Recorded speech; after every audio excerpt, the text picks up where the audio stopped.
हे students, हमारे इस chapter की अब तक की इस जर्नी में जब भी हमें किसी क्वेश्चन में लीनियर इक्वेशन को सॉल्व करना होता था तो हम वहां पर ग्राफिकल मेथड का यूज करते थे। इस मेथड में हम हमारे गिवन लीनियर इक्वेशन में सबसे पहले किसी भी एक वेरिएबल की वैल्यू को फाइंड आउट करते थे, जिसकी हेल्प से हम एक टेबल फॉर्म करते और इस टेबल में हम डिफरेंट वैल्यूज को सर्च करना शुरू करते थे। और दोस्तों, इन्हीं पॉइंट्स की हेल्प से हम ग्राफ को ड्रॉ करते।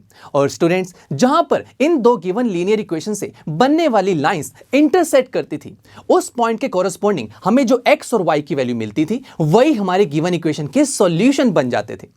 बट स्टूडेंट्स, ये जो मेथड था ये बहुत ही टाइम कंज्यूमिंग मेथड है। कितने सारे स्टेप्स हमें यहां पर करने पड़ रहे हैं, और ये जरूरी भी तो नहीं है ना कि हमेशा हमारे पास ग्राफ अवेलेबल हो। तो मैथमेटिशियन ने सोचना शुरू किया कि क्यों ना एक फास्ट मेथड बनाया जाए जहां पर ग्राफ की जरूरत भी ना हो और जल्दी से हमारे लीनियर इक्वेशन सॉल्व हो जाएं। तो इसके लिए उन्होंने एक मेथड इन्वेंट किया जो कि था अलजेब्रिक मेथड। अलजेब्रिक का मतलब यह है कि आपके पास अगर कोई दो इक्वेशंस आ जाती है ना, तो बस उन्हीं दो इक्वेशन की हेल्प से आप उनके सॉल्यूशन भी फाइंड आउट कर सकते हैं। आपको अब किसी भी ग्राफ की जरूरत नहीं है।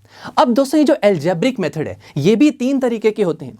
सबसे पहला तो दोस्तों होता है सब्स्टिट्यूशन मेथड, दूसरा होता है एलिमिनेशन मेथड, और तीसरा होता है क्रॉस मल्टीप्लिकेशन मेथड। अब दोस्तों, आज के इस लेक्चर में हम सब्स्टिट्यूशन मेथड के बारे में डिटेल में स्टडी करेंगे, और जो बाकी के दो मेथड्स हैं उसे हम फ्यूचर लेक्चर में स्टडी करेंगे। तो आइए शुरू करते हैं सब्स्टिट्यूशन मेथड। तो देखिए, मैंने यहां पर वही दो इक्वेशंस को कंसीडर किया है जिसे हमने अभी ग्राफ की हेल्प से देखा था।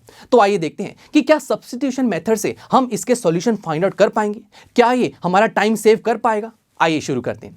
दोस्तों, इस मेथड में हम क्या करते हैं, सबसे पहले किसी भी एक इक्वेशन में किसी एक वेरिएबल की वैल्यू को निकाल लेते हैं। लेट्स से मैंने इक्वेशन 1 में y की वैल्यू निकाल ली जो कि आ रही है 6 - x डिवाइड बाई 3, राइट। अब स्टूडेंट्स, ये जो इक्वेशन 2 है यहां भी तो y है, और अभी मैंने y की वैल्यू निकाली, दोनों y हैं।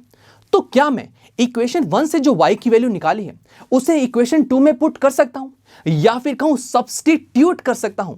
यस, तभी तो इस मेथड का नाम है सब्स्टिट्यूशन मेथड। हम इसमें किसी भी एक इक्वेशन में एक वेरिएबल की वैल्यू निकालते हैं और उसे दूसरी इक्वेशन में सब्स्टिट्यूट कर देते हैं।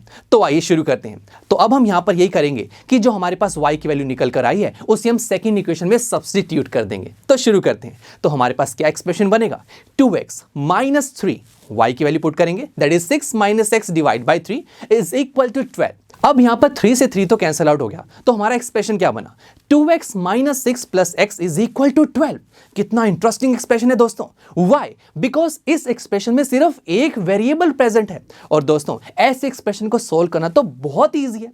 यहां पर स्टूडेंट्स 2x और x को जब हम ऐड करेंगे तो हमें मिलेगा 3x, और जो -6 है उसे हम ले जाते हैं लेफ्ट हैंड साइड पर, तो ये हो जाएगा 12 + 6।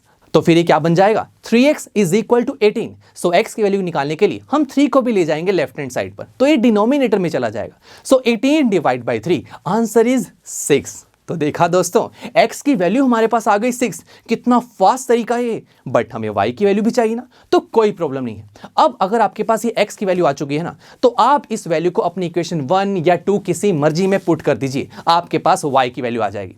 आइए लेट्स से मैं इक्वेशन 1 में x की वैल्यू को पुट करता हूं। तो इक्वेशन 1 क्या थी, x + 3y is equal to 6। यहां पर हम x की वैल्यू को पुट करेंगे तो बनेगा 6 + 3y इज इक्वल टू 6।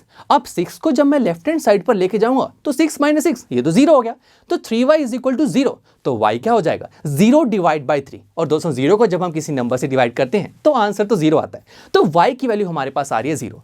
तो देखा दोस्तों, ये तो बहुत सही मेथड है, बहुत ही फास्ट मेथड है। कितनी जल्दी से हमने यहाँ पर x और y की वैल्यू को फाइंड आउट कर लिया। और जरा देखिए, ग्राफिकल मेथड से जब हमने इन दोनों इक्वेशन को सॉल्व किया था, यहां पर भी तो दोस्तों x की वैल्यू 6 और y की वैल्यू 0 थी। तो इसका मतलब ये हुआ कि दोनों मेथड से आंसर तो सेम ही आता है, बट ये जो सब्स्टिट्यूशन मेथड है ये फास्ट है as compared to graphical method. तो चलिए दोस्तों, अब हम आने वाले कुछ लेक्चर्स में इसी सब्स्टिट्यूशन मेथड की प्रैक्टिस करेंगे कुछ एग्जांपल्स को सॉल्व करके। So see you there.